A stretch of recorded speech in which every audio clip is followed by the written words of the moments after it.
Dear students, good morning all of you.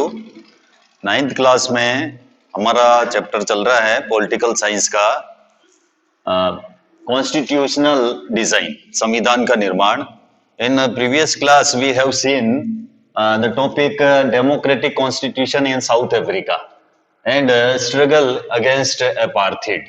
Apartheid के against जो struggle हुआ था साउथ अफ्रीका में, वो हमने देखा था।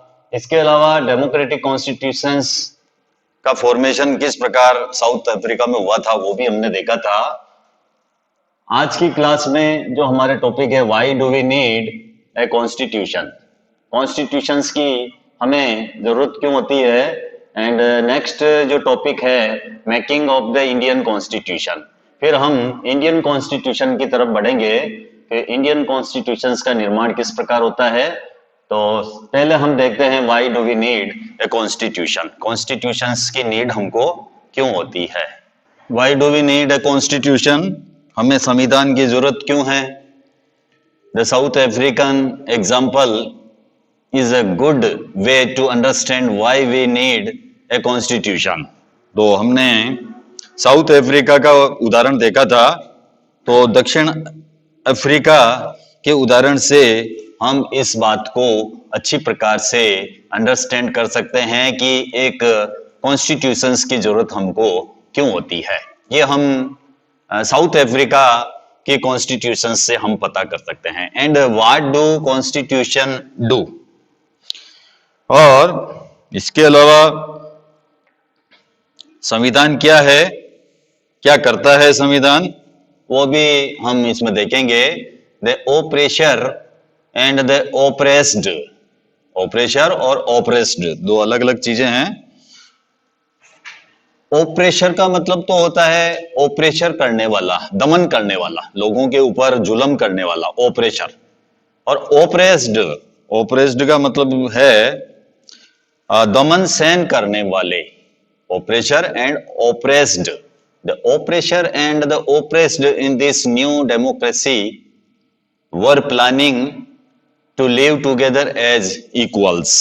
तो इस नए डेमोक्रेसी में दमन करने वाले और दमन को सहन करने वाले दोनों ही साथ साथ समान रूप से साथ में रहने की प्लानिंग कर रहे हैं। The oppressor and the oppressed in this new democracy, इस नए डेमोक्रेसी में वर प्लानिंग कर रहे हैं to live together as equals, साथ साथ रहने की प्लानिंग कर रहे हैं। जो नया कॉन्स्टिट्यूशंस बनाया है उसमें ओप्रेसर एंड ओप्रेस्ड दोनों साथ मिलकर प्लानिंग कर रहे हैं साथ में रहने की। It was not going to be easy for them to trust each other। दोनों के लिए एक दूसरे पर भरोसा कर पाना आसान नहीं था। ओप्रेशर और ओप्रेस्ड, जो दमन सहन करने वाले हैं और जो दमन करने वाले हैं, दोनों के लिए ही एक दूसरे के ऊपर भरोसा करना इतना आसान नहीं था। They had their fears, उनके अपने अपने फियर्स थे, उनके अपने अपने डर थे, वो भयभीत थे। They wanted to safeguard their interest, वो अपने इंटरेस्ट की सेफ गार्ड चाहते थे, वो अपने हितों की रखवाली चाहते थे। They wanted to safeguard their interest, जो भी उनके इंटरेस्ट है उनकी वो गारंटी चाहते थे, सेफ गार्ड चाहते थे। The black majority was keen to ensure that the democratic principle of majority rule was not compromised।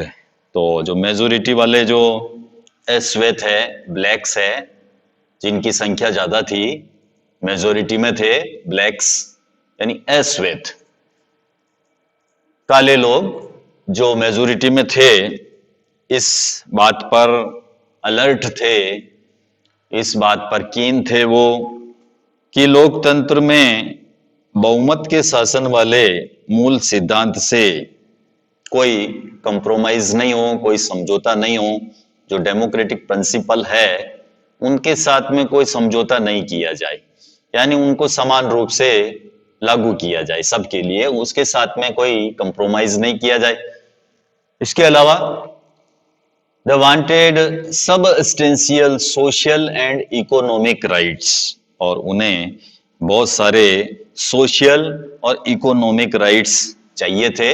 The wanted substantial social and economic rights, इसके अलावा सोशल और इकोनॉमिक राइट्स भी वांटेड चाहते थे।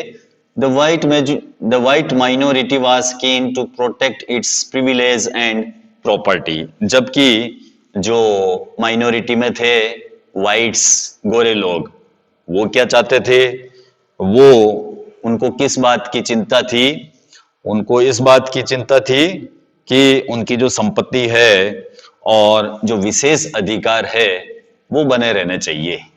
तो दोनों की चिंताएं अलग अलग थी।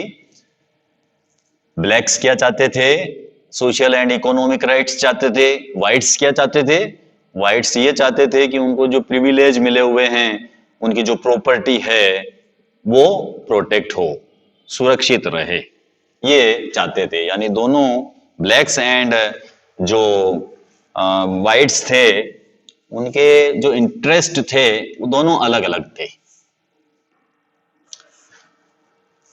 After long negotiation, both parties agreed to a compromise.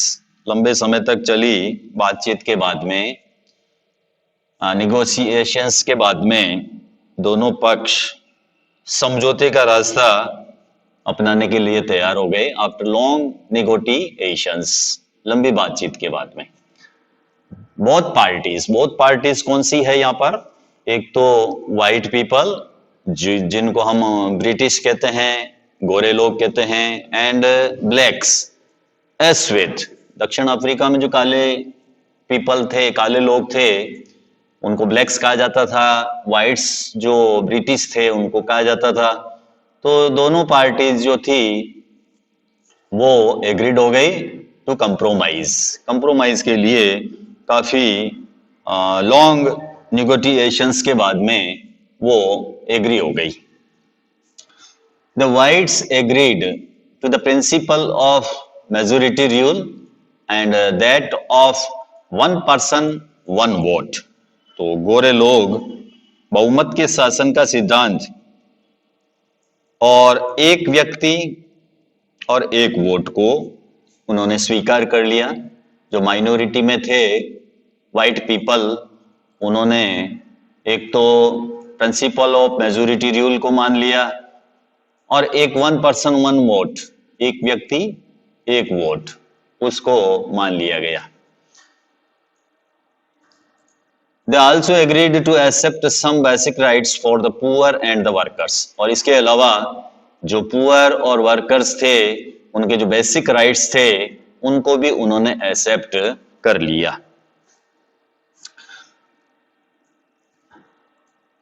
They also agreed to accept some basic rights for the poor and the workers. The blacks agreed that majority rule would not be absolute. और इसके अलावा वे इस बात पर सहमत हुए कि बहुमत के जरिए श्वेत लोग, अल्पसंख्यक लोगों की जो प्रॉपर्टी है, जायदाद है, उन पर वो कब्जा नहीं करेंगे। इस बात के लिए भी उन्होंने समझौता किया। They agreed that the majority would not take away the property of the white minority. White minority के द्वारा उनकी प्रॉपर्टी को नहीं लिया जाएगा, कब्जा नहीं किया जाएगा। इस बात के लिए भी वो एग्री हुए। This compromise was not easy. वो ये जो कंप्रोमाइज था, इसको लागू करना कठिन कार्य था, इतना आसान नहीं था। How was this compromise going to be implemented? और इसको लागू करने के लिए पहली जरूरत थी, क्या थी, कि वो एक दूसरे के ऊपर विश्वास करे, भरोसा करे। Even if they managed to trust each other trust करे। What was the guarantee that this trust will not be broken in future? और इस बात की कोई गारंटी नहीं है कि भविष्य में इस कंप्रोमाइज को तोड़ा नहीं जाएगा, इस बात की कोई गारंटी नहीं थी। The only way to build and maintain trust in such a situation is to write down some rules of the game that everyone would abide by. ऐसी स्थिति में एक तो भरोसा बनाने के लिए और उसको बरकरार रखने का जो तरीका था वो एक ही तरीका था, जो बातें तय हुई है उन्हें लिखत पढ़त में ले लिया जाए, जिससे सभी लोगों पर उन्हें मानने की जो है बाध्यता हो जाए। उनका ये मानना था कि जो भी समझौते हुए हैं उनको राइट डाउन लिख लिया जाए, some rules of the game that everyone would abide by, ताकि सभी लोग जो है उन नियमों को मानने के लिए बाध्य हो।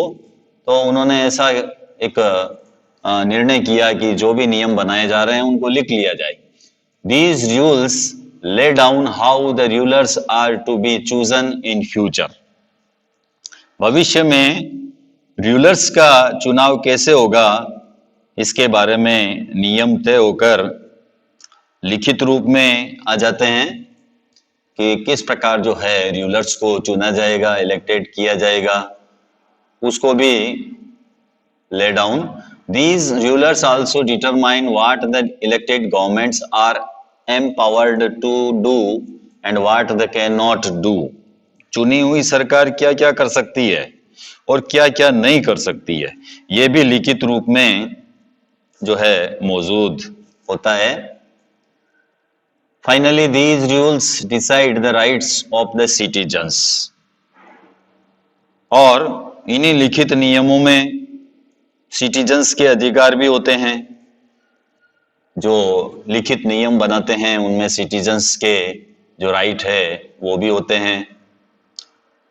These rules will work only if the winner cannot change them very easily. और ये नियम तभी काम करेंगे जब जीतकर आने वाले लोग इसे आसानी से और मनमाने ढंग से नहीं चेंज करेंगे। तो रूल्स जो है कब काम करेंगे, जब विनर जो है वो can not change them very easily. जो विनर है, जीतकर जो आने वाली पार्टी है, जो लोग है, इन नियमों को आसानी से चेंज नहीं करेंगे, तभी ये नियम काम करेंगे। This is what the South African did. दक्षिण अफ्रीकी लोगों ने इन्हीं चीजों का इंतजाम किया। They agreed on some basic rules. वे कुछ बुनियादी नियमों पर एग्री हो गए। They also agreed that these rules will be supreme. और वो इस बात पर भी सहमत हुए कि ये नियम सबसे ऊपर होंगे। Rules will be supreme. ये जो रूल्स बनाए जा रहे हैं वो क्या होंगे? सुप्रीम होंगे। That no government will be able to ignore these. और कोई भी गवर्नमेंट इनका इग्नोर नहीं कर सकती है। This set of basic rules is called a constitution. और यही जो बुनियादी नियम बनाए गए इनको लिखित रूप से संविधान कहते हैं। This set of basic rules, जो बेसिक रूल्स का जो सेट है वो कॉन्स्टिट्यूशंस कहलाता है। जो नियम बनाए गए, सिटीजन्स के राइट बनाए गए, गवर्नमेंट के क्या नियम है वो बनाए गए, तो इन्हीं सेट ऑफ बेसिक रूल्स को कॉन्स्टिट्यूशंस कहा जाता है। Constitutions making is not unique to South Africa. संविधान की रचना सिर्फ साउथ अफ्रीका की ही खासियत नहीं थी। Every country has diverse groups of people. हर देश में अलग अलग ग्रुप्स के लोग रहते हैं। Their relationship may not have been as bad as that between the whites and blacks in South Africa.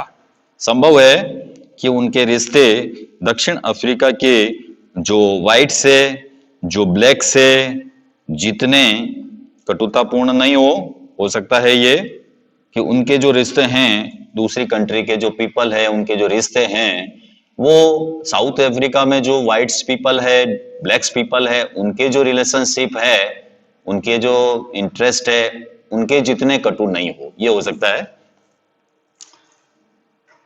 But all over the world people have differences of opinion and interest, लेकिन दुनिया भर में लोगों के बीच विचारों और हितों में अंतर रहता है।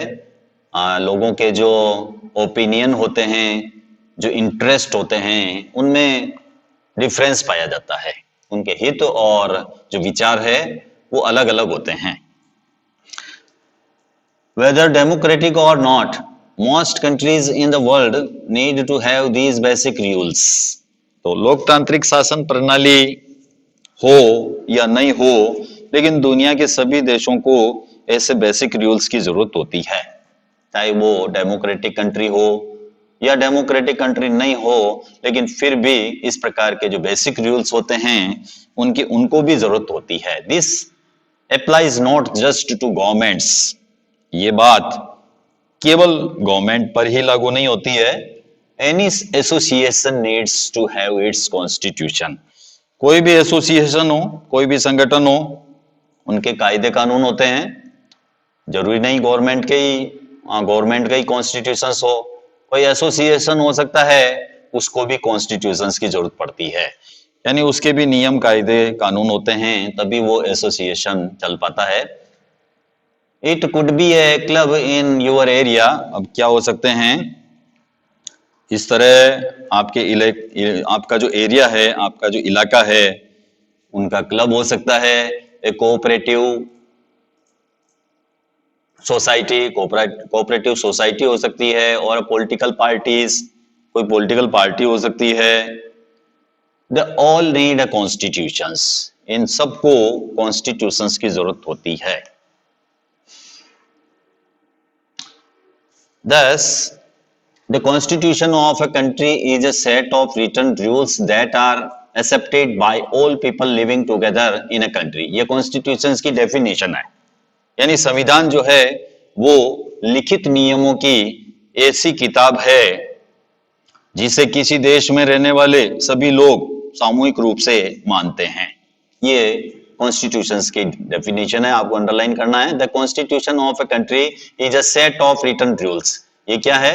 रिटन रूल्स का सेट है, that are accepted by all people, जो ऑल पीपल के द्वारा एक्सेप्टेड किए जाते हैं, living together in a country, जो देश में सामूहिक रूप से रहते हैं उनके लिए ये जो नियम हैं इनको एक्सेप्टेड करना जरूरी होता है। तो कॉन्स्टिट्यूशंस की आपको डेफिनेशन अगर पूछी जाए तो आपको लिखना है, the constitution of a country is a set of written rules that are accepted by all people living together in a country. Constitution is the supreme law, constitutions क्या है? सुप्रीम लॉ है, सबसे ऊंचा नियम है, that determines the relationship among people living in a territory called citizens and also the relationship between the people and government. तो संविधान क्या है भाई? संविधान जो है वो सर्वोच्च कानून है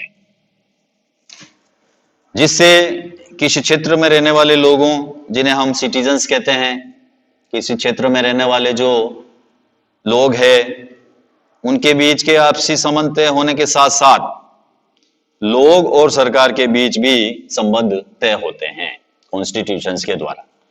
कॉन्स्टिट्यूशन क्या है? Constitution is the supreme law, एक सुप्रीम लॉ है, सर्वोच्च नियम है, दैट डिटरमाइंस, जो ये डिटरमाइंस करता है the relationship among people living in a territory, जिसको हम सिटीजन्स कहते हैं। टेरिटरी में जो पीपल रहते हैं उनके बीच में जो रिलेशनशिप है उनको डिटरमाइन करता है कौन? कॉन्स्टिट्यूशन, क्योंकि ये एक सुप्रीम लॉ है और ये डिटरमाइंस करता है रिलेशनशिप अमंग पीपल लिविंग इन टेरिटरी कॉल्ड सिटीजन्स, जिनको हम सिटीजन्स कहते हैं। और इसके अलावा also relationship between the people and government, और इसके अलावा भी पीपल और गवर्नमेंट के बीच में जो रिलेशनशिप है उसको भी ये क्या करता है? डिटरमाइन करता है। A constitution does many things, संविधान अनेक प्रकार के काम करता है। तो अब संविधान क्या क्या करता है वो हम देखेंगे फर्स्ट। पहला क्या काम है संविधान का? It generates a degree of trust and coordination that is necessary for different kind of people to live together. यह साथ रहने वाले विभिन्न तरह के लोगों के बीच भरोसा विकसित करता है और सहयोग विकसित करता है। It generates degree of trust, विश्वास, एंड कोऑर्डिनेशन, सहयोग, that is necessary for different kind of people to live together. जो विभिन्न तरह के जो लोग हैं उनको साथ में रहने के लिए ये जरूरी है। तो संविधान क्या करता है? संविधान जनरेट्स करता है degree of trust and coordination, coordination और ट्रस्ट को जनरेट करता है, that is necessary for different kind of people. विभिन्न प्रकार के जो पीपल है उनके लिए नेसेसरी है टू लिव टुगेदर, साथ साथ रहने के लिए। तो फर्स्ट जो कॉन्स्टिट्यूशंस का वर्क है वो ये है, क्या है? Generates degree of trust and coordination. Second क्या है? सेकंड है it specifies how the government will be constituted, who will have power to take which decisions. Constitution से ये भी स्पष्ट करता है, स्पेसिफाइज करता है कि गवर्नमेंट का फॉर्मेशन कैसे होगा, गवर्नमेंट का गठन कैसे होगा, गवर्नमेंट कैसे कॉन्स्टिट्यूट होगी, किस प्रकार बनेगी, ये भी कॉन्स्टिट्यूशन स्पेसिफाइज करता है। कॉन्स्टिट्यूशन जो है तय करता है कि गवर्नमेंट का गठन किस प्रकार होगा, गवर्नमेंट कैसे बनेगी, और इसके अलावा फैसले लेने का अधिकार किसको होगा। Who will have power to take which decisions? Decisions लेने का जो पावर है वो कौन रखेगा, ये भी कॉन्स्टिट्यूशन तय करता है। तो हम कॉन्स्टिट्यूशंस के वर्क पढ़ रहे हैं, कॉन्स्टिट्यूशंस क्या करता है। तो सेकंड जो इसका वर्क है, it specifies how the government will be constituted, government कैसे बनेगी और डिसीजंस का पावर किसके पास में होगा, ये कौन तय करता है? ये तय करता है कॉन्स्टिट्यूशंस। अब थर्ड इसका जो वर्क है वो है it lays down limits on the powers of the government and tells us what the rights of the citizens are. ये स्पष्ट करता है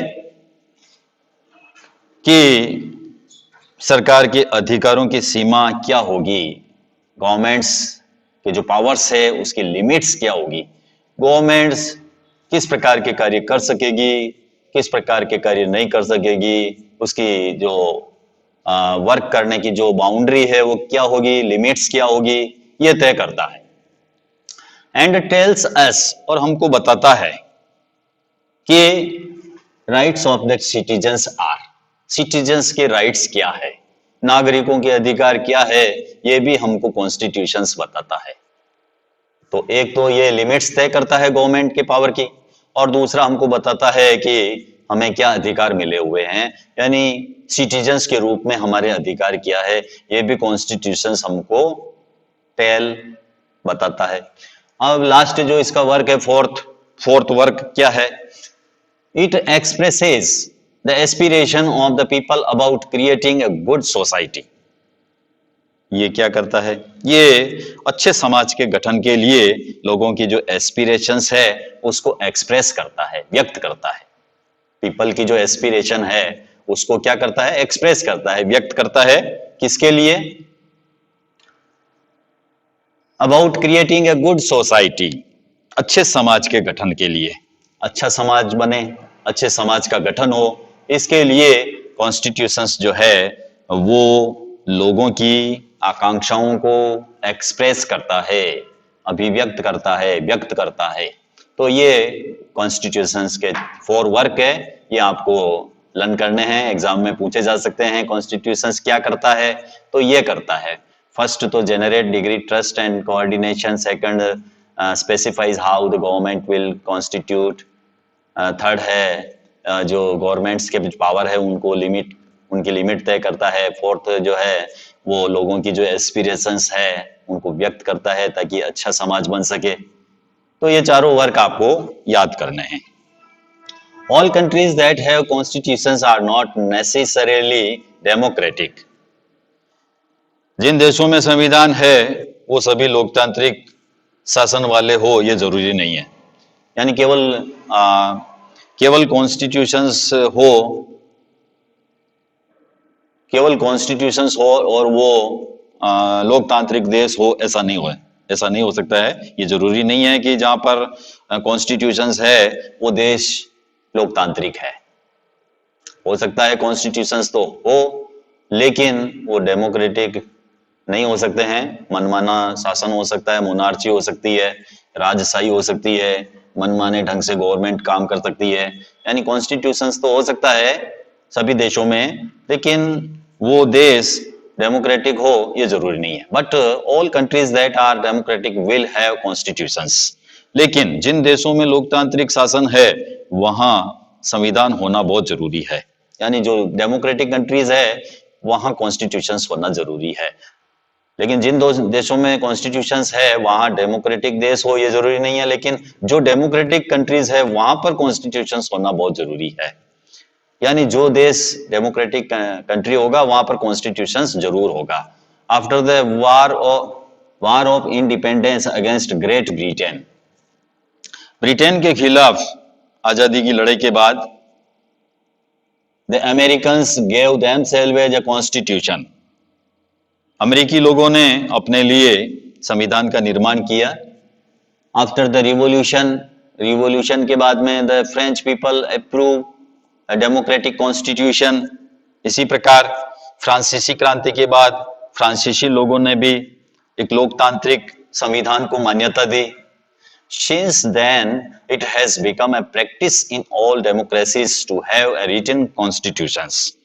और इसके बाद ये चलन हो गया, ये एक नॉर्मल बात हो गई कि हर लोकतांत्रिक शासन व्यवस्था में एक लिखित संविधान जरूरी होता है। नेक्स्ट जो हमारा टॉपिक है, making of the Indian constitution, भारतीय संविधान का निर्माण किस प्रकार हुआ ये भी हम देखेंगे।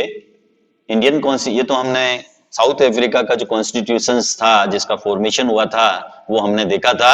अब हम इंडिया का जो कॉन्स्टिट्यूशन है वो किस प्रकार बना था वो भी हम देखेंगे। लाइक साउथ अफ्रीका की तरह ही India's constitution was also drawn up under very difficult circumstances.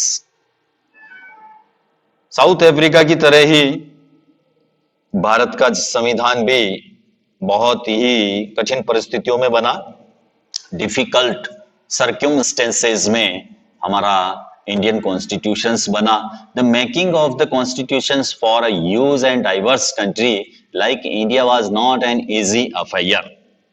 तो भारत जैसे विशाल और विविधता भरे देश के लिए कॉन्स्टिट्यूशंस बनाना इतना आसान काम नहीं था, क्योंकि यहाँ ये डाइवर्स कंट्री है और ह्यूज कंट्री है। इंडिया जो है वो ह्यूज एंड डाइवर्स कंट्री है, इसलिए इतने विशाल देश के लिए, इतने डाइवर्स कंट्री के लिए कॉन्स्टिट्यूशंस का फॉर्मेशन करना इतना आसान काम नहीं था।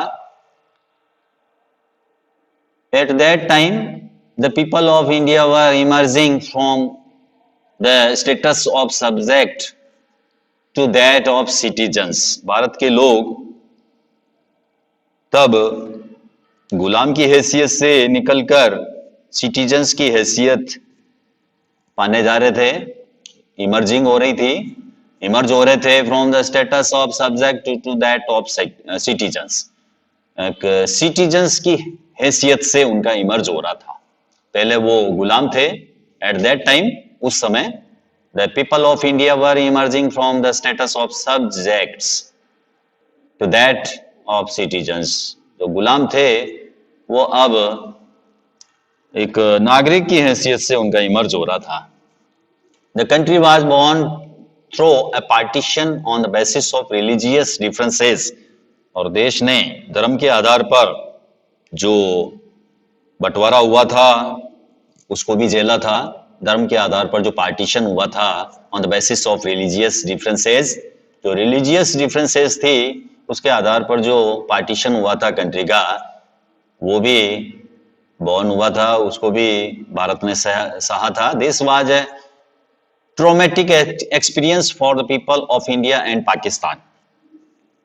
तो भारत और पाकिस्तान के लोगों के लिए पार्टीशन बहुत ही खराब अनुभव था, यानी ट्रोमेटिक एक्सपीरियंस था। ट्रोमेटिक का मतलब यहाँ पर बहुत ही बुरा, खराब, दिल को दहला देने वाला, दिल को झकझोर देने वाला ट्रोमेटिक एक्सपीरियंस। तो this was a traumatic experience for the people of India and Pakistan. India और पाकिस्तान का जो पार्टीशन हुआ था वो एक्सपीरियंस बहुत ही ट्रोमेटिक था, बहुत ही खराब था, दिल को दहलाने वाला बर्बादी का अनुभव था। At least 10 lakh people were killed on both sides of the border in partition related violence। तो पार्टीशंस जो हुआ था और उससे रिलेटेड जो वायोलेंस हुई थी, जो हिंसा हुई थी, उसमें दोनों देशों की तरफ से कम से कम 10 लाख लोग मारे जा चुके थे। At least 10 lakh people were killed, 10 lakh लोग मारे गए on both sides of the border in partition related violence. जो बॉर्डर था भारत पाकिस्तान का, दोनों तरफ बोथ साइड्स जो है 10 lakh peoples were killed. There was another problem, और एक बड़ी समस्या और भी थी। वो क्या थी? The British had left it to the rulers of the princely states to decide whether they wanted to merge with India or with Pakistan or remain independent।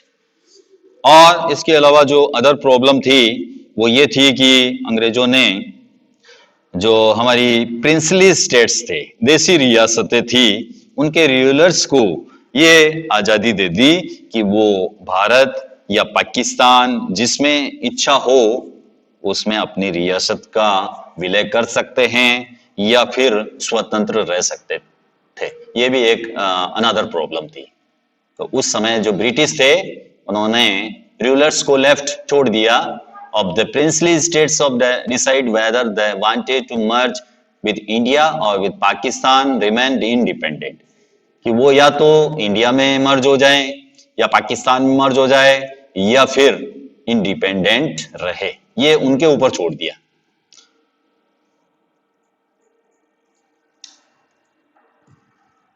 The merger of these princely states was a difficult and uncertain task। तो इन रियासतों का विलय करना बहुत ही मुश्किल काम था और अनसर्टेन, निश्चय भरा था। ये जो प्रिंसली स्टेट्स थे इनको मर्ज करना, इंडिया में मर्ज करना was a difficult and uncertain task. ये बहुत ही डिफिकल्ट और अनसर्टेन टास्क था। When the constitution was being written, और जब संविधान लिखा जा रहा था, the future of the country did not look as secure as it does today। तब देश का भविष्य इतना सुरक्षित और चैन से भरा हुआ नहीं लगता था जितना आज है। जितना आज हम इंडिया को देखते हैं, कंट्री को देखते हैं, उसका फ्यूचर ऐसा नहीं लग रहा था। The future of the country did not look as secure as it does today. तो इसका जो फ्यूचर है सिक्योर नजर नहीं आ रहा था जितना आज हमको इसका फ्यूचर नजर आता है। The makers of the constitution had anxieties about the present and the future of the country. तो संविधान निर्माताओं को देश के वर्तमान और भविष्य की चिंता थी। जो कॉन्स्टिट्यूशंस मेकर्स थे उनको एंजाइटी थी। एंजाइटी किस बात की थी? About the present and the future of the country. Country के फ्यूचर और प्रेजेंट की उनको बहुत एंजाइटी थी, चिंता थी। किसको थी? कॉन्स्टिट्यूशंस मेकर्स को, जिन्होंने कॉन्स्टिट्यूशंस का निर्माण किया था, उनको इसकी बहुत चिंता थी। तो ये हमारा टॉपिक जो है यही खत्म होता है। नेक्स्ट टॉपिक में हम मिलते हैं, जो टॉपिक है हमारा द पैथ ऑफ कॉन्स्टिट्यूशन, संविधान निर्माण का रास्ता। किस प्रकार संविधान को बनाया गया, फॉर्मेशन किया गया और इस रास्ते में कितनी डिफिकल्टी आई, कितनी कठिनाइयां आई, तो इसका रास्ता क्या था वो हम रास्ता तय करेंगे। The path to constitution, constitutions निर्माण का रास्ता, ये हम नेक्स्ट क्लास में पढ़ेंगे। Thank you, have a nice day.